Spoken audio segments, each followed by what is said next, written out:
Will putting Coach Flores' face on our can help him get into the hall? Can't hurt.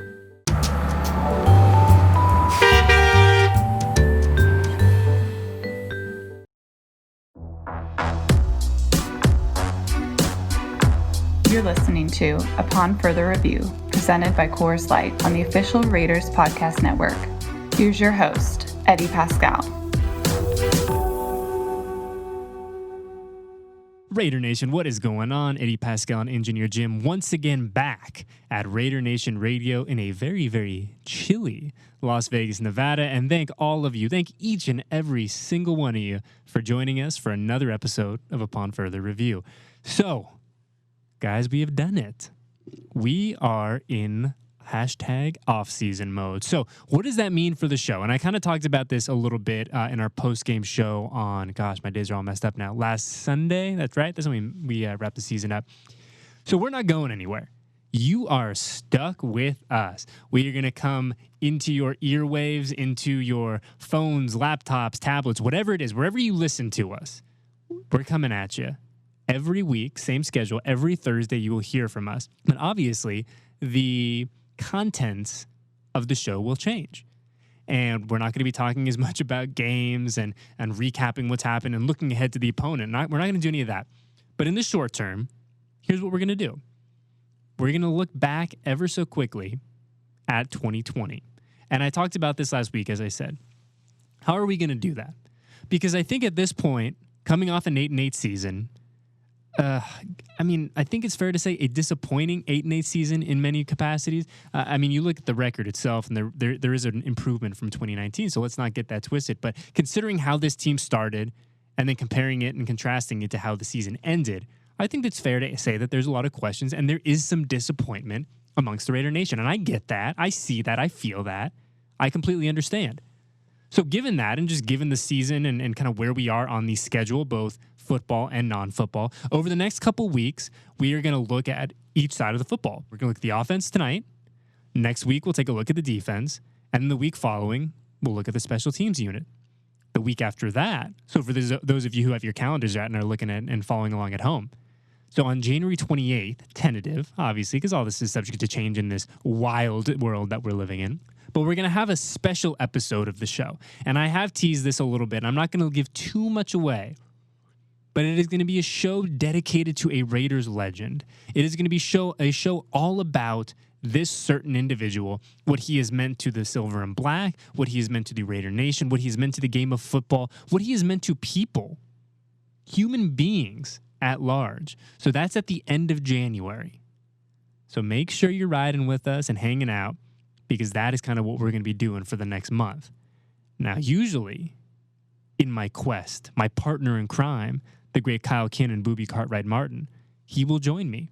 And we will, like I said, we will break down the offense, we will break down the defense, and we'll break down the special teams. We'll answer the questions that you guys have. We'll answer the questions, or try to answer the questions, I should say, that we have headed into the offseason, headed in now to a vitally important season for your 2021 Raiders. God, it's going to take some getting used to. Every year I do this, guys. Every single year I'm like, I'm not going to mess the year up when the calendar turns. And every single year I do it.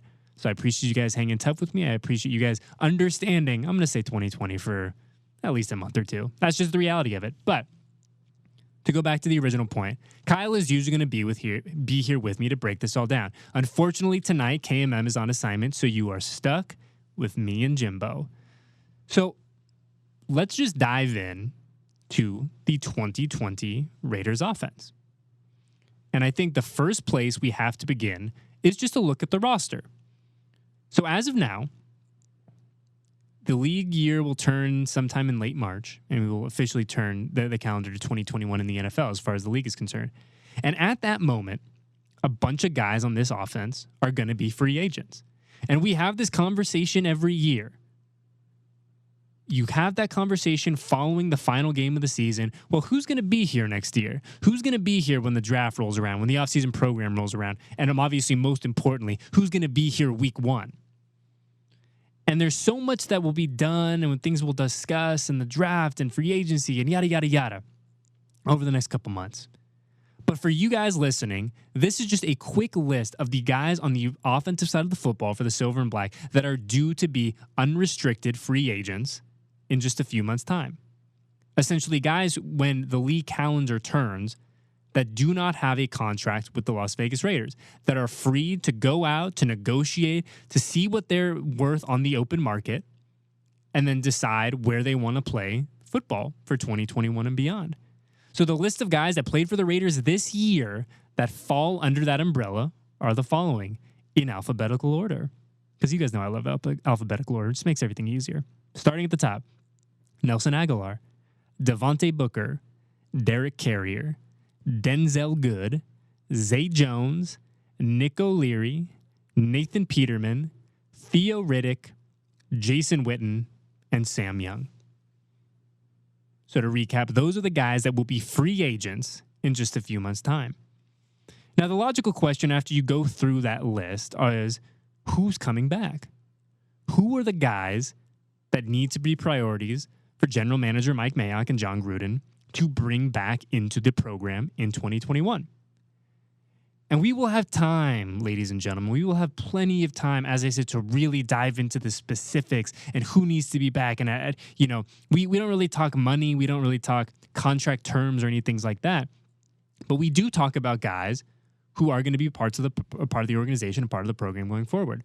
And when I look at this list, and as I said, this is going to be our big 30,000-foot view over the next couple of months. We will get more into this. When I'm looking at the list, there's a lot of quality players on that list. And I think that to me, when I'm looking at this group of guys and who I want to see in silver and black, well, I mean, I'll be honest with you, I want to see most of them in silver and black in 2021 if the price is right, to be completely honest with you.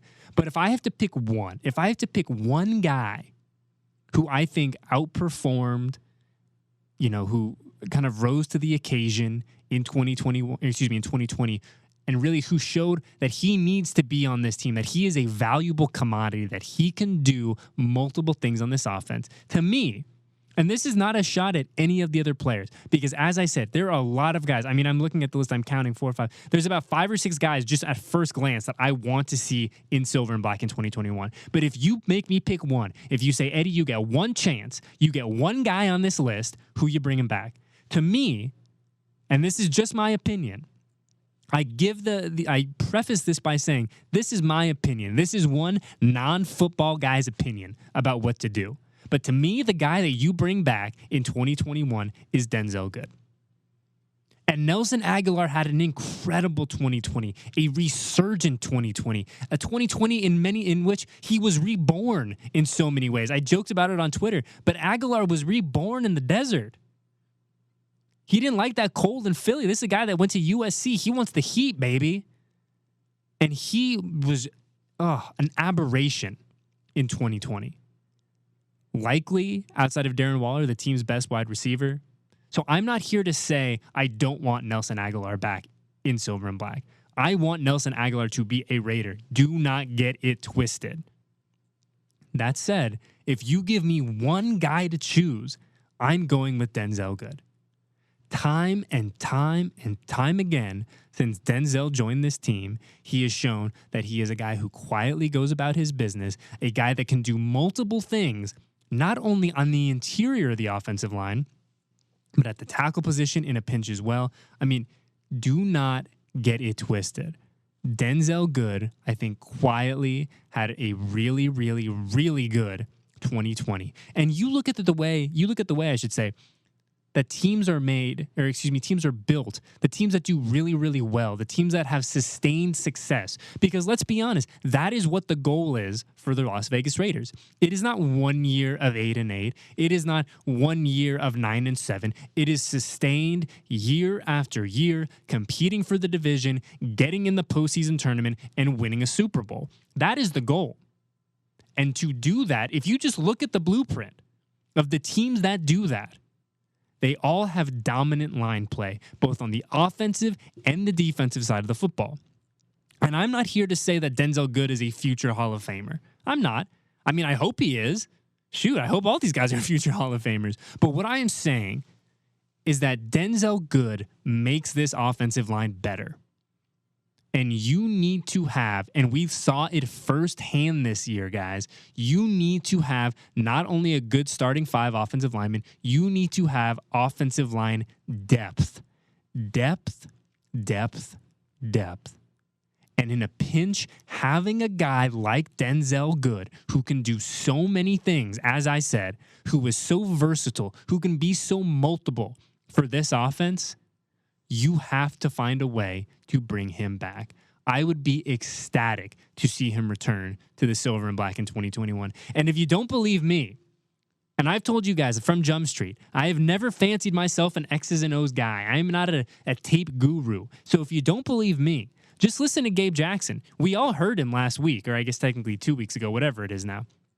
He said, he essentially used his media session, and God love Big Gabe. Gabe is one of my favorite Raiders of all time. You will not find a bigger Gabe Jackson fan than me. But Gabe doesn't talk to the media a lot.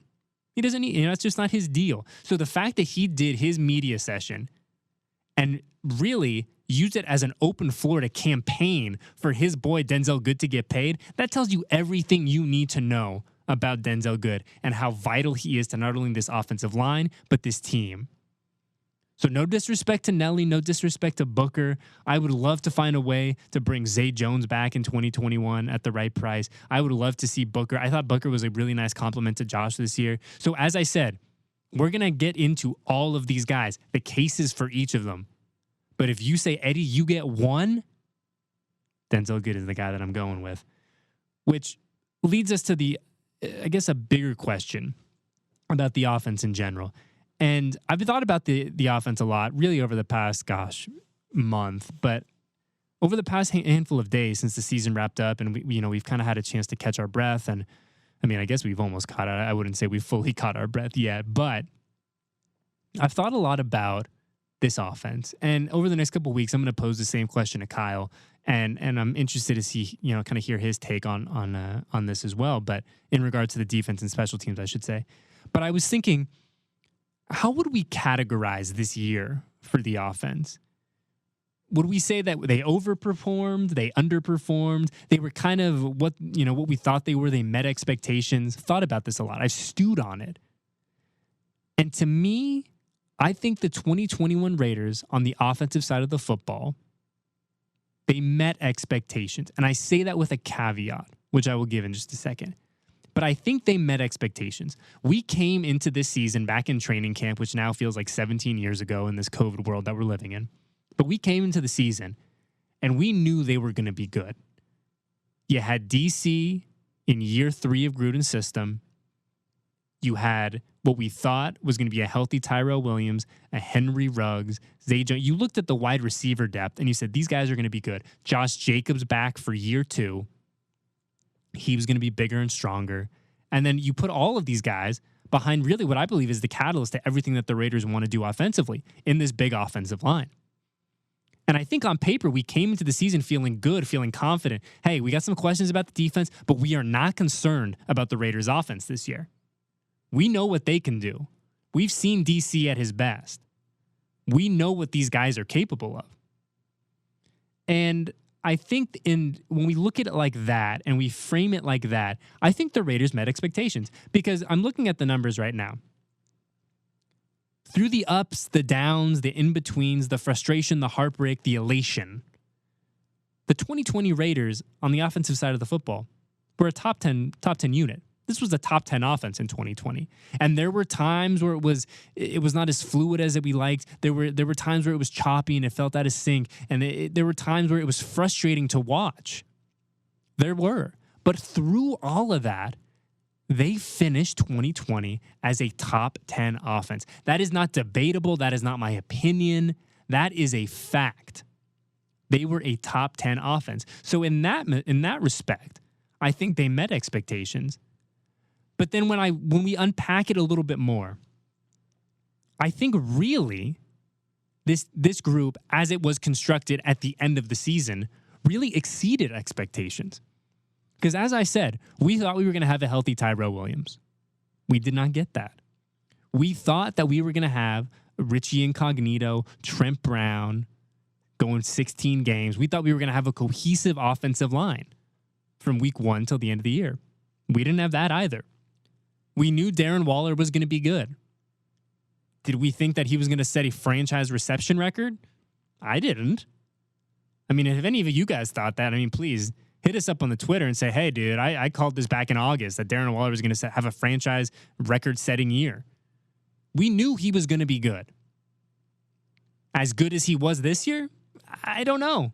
I don't know if I can say that in my heart of hearts, that I thought D-Wall was going to be this good. I knew he was going to be a problem. He showed us last year that he was going to be a problem for defensive coordinators.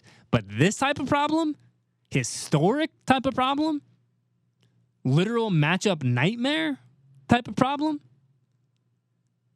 I don't know. I don't know if I saw that. So when you take all that into account, I really do think that the offense in general exceeded expectations. They were good. We know they were good. Everyone here sitting in, or I assume you're sitting. You could be standing or walking around. Maybe we got you in the ear pods as you're doing your thing, walking the dog. I don't know. Everyone listening, I should say, knows that this was a good offense in 2020. Now, were there moments, as I said, of frustration? Yes, 100%. Are there things that need to be better in 2021 for this team to seriously contend? Absolutely. But at the end of the day, they were good. They were a net positive. And as great as that was, and as exciting as they were to watch at times, headed into the new year, as is the case with every single team across the NFL, as is the case with every single group across the NFL, there are questions. There are questions. So what are those questions for the 2021 Raiders? Well, I look at it. When I take a gander, I do my due diligence. My first question really revolves around the state of this offensive line. And as I said, this offensive line was really good, all things considered, last year. With all the shuffling and the injuries and the COVID and everything. They were a good group. But now headed into the new year, we have questions. Is Denzel Good back? What do you do with Richie Incognito? Is Trent Brown going to be healthy headed into 2021? We have questions. Rodney Hudson, Gabe Jackson, a year older. Are they going to be able to replicate the success they found this year? Spoiler alert, I think they will. But a question nonetheless. So we have questions about that group. Where does John Simpson play? Where does he kind of find himself in this mix?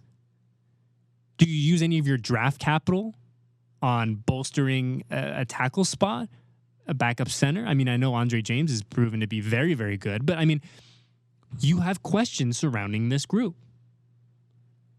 And there are questions that we are going to have to get answers to in the next couple of months. And unfortunately for us, we are not going to fully be able to answer these questions likely until week 1 next year. But they're so much fun to talk about, so much fun to discuss, so much fun to kind of dive into. Another question I have surrounding this offense headed into the new year. Happy New Year's, guys, by the way. I think this is the last week we can say that, but Happy New Year. I have major questions about this wide receiving core. What do you do with Tyrell Williams? And I will be honest, I want Tyrell back on this team. I've tweeted about it. I've been very vocal. I think Tyrell is one of those guys who is a net positive, very much like Denzel Good, a net positive on any team that he's on. Tyrell will not be asked to be wide receiver 1 on the 2021 Raiders. He won't. But he is a quality wide receiver who I would love to see healthy and get a shot in silver and black next year. Question mark, though, surrounding him at this point. Henry Ruggs. How does he develop in year 2? And look, we all know that the stats, the numbers simply weren't there for Henry this year. And I don't think that's an indictment on him. I don't think that's an indictment on the offense. I think that there were just so many things that went into 2020 for this group of rookies that I think it's hard to expect him to come out, adjust to the game, boom, 1,100, 1,200 yards, 7 tutties, boom, boom, boom. We saw the flashes of what he can be this year. Like, let's not get it twisted. We saw how good, how dynamic Henry Ruggs can be. So I'm not concerned about the talent level with Henry Ruggs. I'm not. No way. But I am excited. I'm curious to see how he develops. Hopefully, we get a full offseason this year, or as close to a full offseason as is humanly possible given the state of our country. But having a chance to meet with the coaches, to get stronger, to be in the weight room, I think will be so valuable for Henry. So how does he develop in year 2? What do you do with Nelson Aguilar? We talked about him a little while ago. He's a free agent. He's a guy that's due to get paid. When you put the type of year together that Nelly got put together this year, you're going to get paid, deservingly so. Are the Raiders the team that pays him? And if they don't, how do you kind of replicate his production? Zay Jones is a free agent. What do you do with him? I know that the numbers are not, incredibly mind-blowing when you look at Zay, but you listen to Hunter Renfrow talk earlier this week, and he talks about all the things, all the important intangibles that Zay brings to that room. As a veteran guy, as a guy who's had success in the league, as a guy who kind of instill work ethic on these guys, good habits. So what do you do with him? We have questions surrounding this wide receiving core. We still do. And it'll be a lot of fun to talk about them over the next couple months. But really, my last question about this offense before we move along, my final question, what are we going to do? And by we, I mean like the coaching staff and the players. Like, look, I'm not suiting up, guys. You know that. I would be a terrible wide receiver. Absolutely terrible. I would get hit once. I would go across the middle once. Poof. Nah, dude, I'm good. I want to play DB now. But my biggest question, I guess I should say, is how does this team improve in the red zone? And it's a question that we had coming into last year. In 2019, we knew that if there's one area for the team to improve, it was in the red zone. Fast forward 12 months to now, and we still have that same question. So what does the coaching staff, what do Ole and Gruden, what do they need to do to increase the productivity in the end zone? Because there were so many times, guys, and we don't have to rehash each of them. Don't want to open those wounds so early in the year. But what do we need to do to get more tutties and less field goals? And speaking of Hunter Renfrow said earlier this week as well, he goes, we were so proud of Daniel Carlson for setting the points record, which shout out to Daniel, by the way, incredible record. Shout out to Bass as well. But he goes, I looked at Daniel and he says, I want you to set the PAT record next year. Because they kick too many field goals. We know that. So how does that improve? How does that get better? When you're in the 20-yard line and in, and more specifically, when you are in the 10 and in, when you are in goal-to-go situations, or go-to-goal situations, I should say, how do you find a way to get 6 instead of 3? And unfortunately, guys, this is one of those things that we can hear all about the new schemes, and we can hear from the players on this is going to be different and that's going to be different. But specifically for the red zone woes, we will not have a clear answer until the regular season of next year. That's just the reality of it. But we're talking about things that I'm curious about. I mean, it's pretty at the top of my list. But to get back to the thesis, to get back to kind of the creme de la creme, the crux of what I've wanted to talk about today. And I appreciate you guys hanging out with me, even though the great KMM was unable to join us. As I said, he's on assignment. But this offense is good. This offense will be good in 2021. It just needs a few tweaks, a little oiling of the hinges, if you will. And I think a few dynamic, creative wrinkles that I really, in my heart of heart, think we will see in 2021. I do. But you look at the reason that this team is 8-8, was 8-8, the reason that I'm coming to you from the Raider Nation radio studio and we're talking about this and not getting ready for a wildcard game. The shortcomings of this season, in large part, do not fall on the shoulders of Derek Carr, the offensive line, the wide receiving core, and the running back group. They don't. Could they be better? Absolutely. Were there times this year where the defense bailed them out and kept them in games? Oh, yeah, there were. And we heard it from the offense that there were those moments. Make no doubt about it. But overall, headed into 2021, I feel good about the state of this offense. I feel good about where we are as a group on this side of the ball. I feel good about the collective, and I am excited to see what Coach Gruden and Ole have up their sleeves headed into 2021. So, appreciate you guys for listening to that. We're not done yet, though. we're going to take a look at the playoffs real quick and crack a few ice-cold Coors Lights. Maybe just one tonight since KMM was unable to join us. But we are going to do that and then hit the old dusty trail. But before we do that, let's just hear a quick message from our friends at Allegiant. Touchdown, Las Vegas. Since starting Allegiant some 20 years ago, we've flown more than 100 million people to be with those they love. We're pilots, flight attendants, and technicians. But we're also parents, spouses, and neighbors. And just like you, we're excited to reconnect with the people and places that matter most. That's why we're going the distance for health and safety, on the ground and in the air. Because the further we go now, the safer it'll be to go farther tomorrow. Allegiant, the official airline of the Las Vegas Raiders. Low fares, nonstop flights, only at Allegiant.com. And a big shout out to our friends at Allegiant. And as I said, we're going to look at the playoffs real quick, crack a few ice-cold Coors Lights, and get on out of here because it's the offseason, baby. So, God, we have so many games this weekend. So many games. It's super wild card weekend. And I do genuinely enjoy that the NFL has decided it's not even wild card weekend anymore. It's super wild card weekend, which really makes me chuckle. So, I'm just going to give you some picks real quick. I'm just going to go boom, boom, boom, boom, boom down the old calendar. So, starting with that first game on Saturday, we got Colts at Bills. I think this is going to be a sneaky good game. I really do. I think the Bills obviously are legitimate Super Bowl contenders. I think the Colts with that running game and that defense are really good. But I'm going to go Bills. Bills over Colts. The next game that afternoon, we got We got Rams at Seahawks. I don't think this is going to be much of a game. Seahawks, big. And then your primetime matchup that night, Buccaneers at the Washington football team. So the interesting wrinkle to this one is that the Bucs are obviously going on the road since Washington won that division. So still going with touchdown Tom. Come on. You guys know that. Touchdown Tom. So let's go to the next day. That's Sunday, January 10th. And we go Ravens, Titans. Give me the Titans. Shout out friend of the program, Will Compton. I just think they're a really, really good football team in all aspects.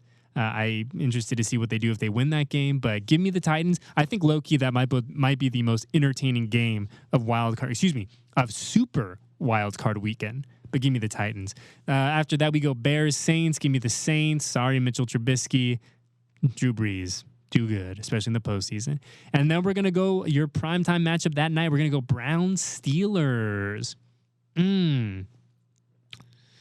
If the Browns were operating at full capacity, I would go Browns.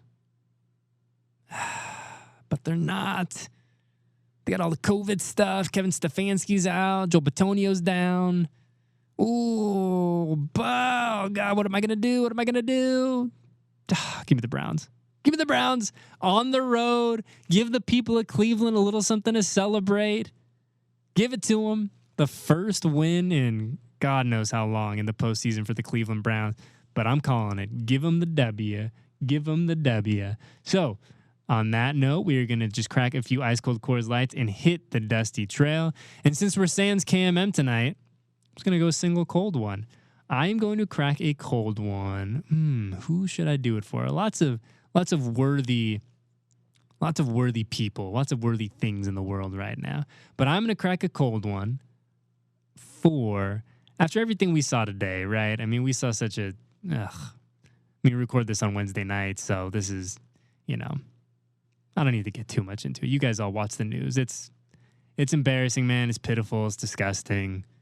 It's just heartbreaking. It's upsetting to see kind of the state that we are in as a country. And for that, I'm just going to crack a cold one for all the people just doing the right thing. For just human beings that treat each other with decency and respect, regardless of race, creed, color, sexual orientation, what God you pray to. If you don't pray to a God, who cares? We are all human beings. So I'm going to crack a cold one to all you people out there who are just doing the right thing, who are wearing your mask during a pandemic, who are staying at home as much as you can, who are just, like I said, doing the right things. And I can't believe that we're at a place where you have to congratulate people for literally being decent humans. But here we are. So from Eddie Paskal to all of you folks out there who are doing the right thing, this ice-cold Coors Light is for you. So for Eddie Paskal, Engineer Jim, My man KMM, even though he's not here, he's always with us in spirit. And everyone at Silver and Black Productions who helps us get from A to Z, we thank you deeply, humbly, and oh so sincerely. And I'm trying to remember the programming schedule, Engineer Jim. We will be back. Yeah, we'll be back next week. Same time, same place for our usual episode. Our usual off-season episode of Upon Further Review.